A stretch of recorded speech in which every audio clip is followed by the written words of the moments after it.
89 militares prestaram depoimentos hoje à Polícia Federal como parte de um processo que ocorre em sigilo por conta da bolsonarada do dia 8 de janeiro. Eu me chamo Ana Nascimento e está no ar o boletim de notícias do programa A Propósito. Saudações de Nova Democracia a todos que nos acompanham. Antes de mais nada, nós, da Nova Democracia, gostaríamos de pedir desculpas por conta de um erro técnico que acabou acometendo o nosso programa de ontem e fez assim que o nosso vídeo não tivesse uma conclusão adequada. Nós estamos procurando melhorar sempre a qualidade dos nossos conteúdos e prometemos que isso não tornará a acontecer. Não esqueça também de se inscrever, de curtir, compartilhar, de deixar seus comentários e também de apoiar a nossa Tribuna Popular, Democrática e Independente a permanecer de pé no nosso compromisso de estar sempre propagandeando em alto nível a luta das massas do nosso país e do mundo, apoiando com a nossa lojinha online e também com o nosso Catarse. Você pode estar apoiando também acessando o Pix, que está aparecendo aqui como QR Code na tela, e dessa forma você contribui para que o AND cresça cada vez mais. Como eu falei no início, 89 militares foram escutados hoje, prestaram depoimentos à Polícia Federal como parte de um processo que ocorre em sigilo pelo STF por conta da bolsonarada do dia 8 de janeiro. Dentre os militares que foram ouvidos nessa manhã estava o general Dutra, o ex-chefe do Comando Militar do Planalto, o Carlos Feitosa Rodrigues, que é ex-secretário de Segurança do Planalto, e o Carlos José Russo Penteado, que era ex-número 2 do Gabinete de Segurança Institucional. Vale lembrar que desses ilustríssimos aí que prestaram depoimento hoje, o general Dutra foi o responsável por aconselhar o senhor Luiz Inácio a não dar voz de prisão e não desmontar os acampamentos na noite do próprio dia 8 da bolsonarada, e sim somente no dia seguinte, sobre o pretexto de que isso poderia causar mais confusão. Além disso, vale ressaltar que graças ao senhor Luiz Inácio ter acatado a esse ilustríssimo conselho, isso deu mais tempo para que os bolsonaristas se organizassem, enfim, alguns puderam fugir e, enfim, não fossem todos presos. Além disso, antes dessa sugestão ser acatada, vale ressaltar e lembrar que o comando do Exército, horas antes vetou que o comando da PM desse voz de prisão para os bolsonaristas acampados em Brasília e que desembocaram em todas aquelas cenas que a gente já retratou no nosso portal.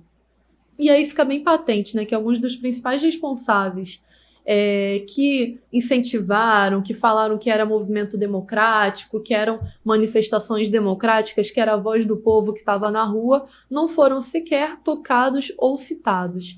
E também alguns responsáveis diretos, como o senhor Gonçalves Dias, que é chefe, inclusive, continua sendo chefe aí do GSI. E o ex-comandante do Exército, à época, o Arruda, não foram sequer listados para prestarem depoimentos à Polícia Federal como parte desse processo. Ou seja, fica aí claro, patente para quem quiser ver, que o alto comando das Forças Armadas está diretamente envolvido na bolsonarada, porque os seus pilares aí estavam no Twitter bravejando, né, falando desde do resultado das eleições que eram movimentos democráticos que estavam indo para as ruas exercer o seu direito, e desembocaram nisso daí, hoje sequer são citados ou listados aí para prestar depoimento. A segunda pauta que a gente vai trazer aqui hoje é uma continuação do nosso vídeo de ontem, em certa medida, porque os trabalhadores da Quintes conquistaram seus direitos que estavam sendo exigidos após essa greve inédita na história do nosso país, que era a greve dos técnicos, dos trabalhadores da tecnologia da informação.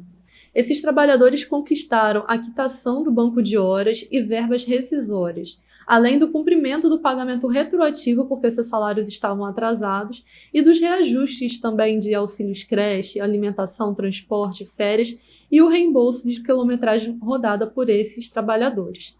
Além disso, esses trabalhadores terão estabilidade de 40 dias e será aberto no final do mês um período de negociação entre a empresa para este ano.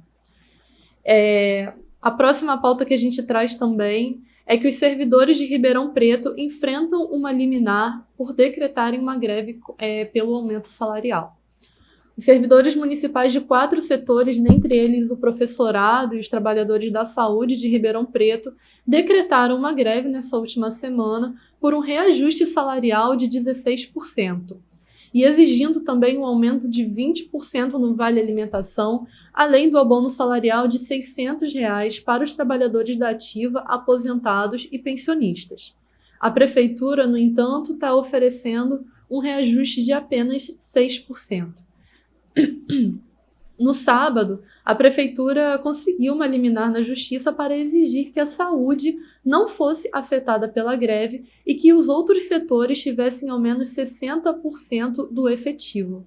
Mesmo assim, os trabalhadores da saúde e da educação permanecem na sua combativa greve e vale destacar tudo isso que a gente tem noticiado praticamente em todos os nossos programas.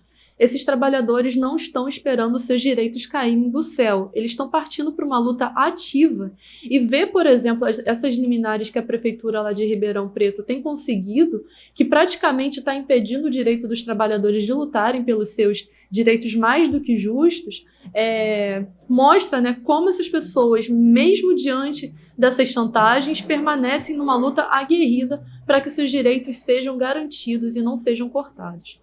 Bom, e além disso, e não menos importante, é o que tem acontecido, na verdade, com os Guarani Kaiowás lá no Mato Grosso do Sul. No dia 8 de abril, uma retomada da terra indígena em Dourados, no Mato Grosso do Sul, foi duramente reprimida pela tropa de choque do Batalhão de Polícia Militar, no qual esses indígenas Guarani Kaiowás estavam lutando contra a construção de um condomínio de luxo numa área sua que está esperando demarcação pela FUNAI. Essa operação criminosa ocorreu sem mandato judicial e resultou na prisão arbitrária de 10 indígenas, dentre eles um senhor de idade de 77 anos. E de acordo com o Conselho Atiguaçu, na madrugada do dia 9, pistoleiros a serviço do latifúndio incendiaram a casa de um desses indígenas que foi detido, que fica no Tecorá Araticuti e que é vizinho da retomada nomeada Ivuverá. Segundo as denúncias do Conselho Atiguaçu e de um ofício extraído pelo Ministério Público Federal, a empresa Corpal Incorporadora quer construir um condomínio de luxo na área. E ela está listada entre as mais de 60 empresas que são da posse da família Fuzi, que é dona de empresas como Corpore, Quality e Transcol. E após a repressão e as prisões arbitrárias, o que chama atenção e que a gente deve saudar é que mais de 400 indígenas se deslocaram para o local para prestar solidariedade aos indígenas que foram presos. E, além disso, uma liderança Guarani Kaiowá declarou e afirmou que os indígenas irão fechar uma BR em protesto contra as prisões arbitrárias. Ou seja, fica patente aí para quem quiser ver, e não tem como negar com os fatos que a questão indígena faz parte da questão agrária do nosso país, faz parte da luta pela terra. Tanto os camponeses quanto os indígenas têm lutado pela sua justa posse à terra, e esses povos originários têm o seu direito, né, a sua justa terra, que era deles, inclusive antes da colonização, negado por esse velho Estado. E esse velho Estado não tem movido um palmo para garantir essas terras a essas populações, a esses povos. Então, espero que vocês tenham gostado do nosso vídeo de hoje, do nosso programa de hoje. Eu me chamo Ana Nascimento, me despeço de vocês e aguardo vocês no próximo vídeo. Isso daí vai estar no YouTube, o bagulho é geral acessar e postar no Face, postar no Twitter, para espalhar mesmo.